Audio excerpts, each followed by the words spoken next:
Assalomu alaykum hammaga. Captiva to'rt mashinasini olib qolingan. Bu mashinaga istalgan S96 versiya 2 modeli qo'yib berilgan. Mashina полностью telefondan boshqariladi. Beskilchoy do'stlik berilgan. Mashinani yopgan payt 4 ta oyna lyukini yopadi.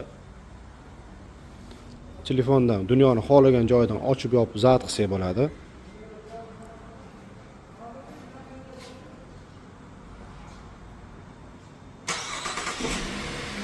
Mashina zabt bo'ldi. Приложениеda ko'rsatadi zabt bo'lganini. Приложение tepa qismida mashina sostoyaniyasini ko'rsatib turadi. Pastki qismida kartada qattiq turibdi, qatdan qattiq yurganlarini ko'rsatadi. Mashina zabt o'tirganda kelib ochib, tormozni bosib, o'tirib haydab ketsa bo'ladi. Ahamiyat bergan bo'lsanglar, bakovoy ochilib ketgani yo'q. Tormozni bosib skoroskga solsam, mashina bakovoylari ochiladi.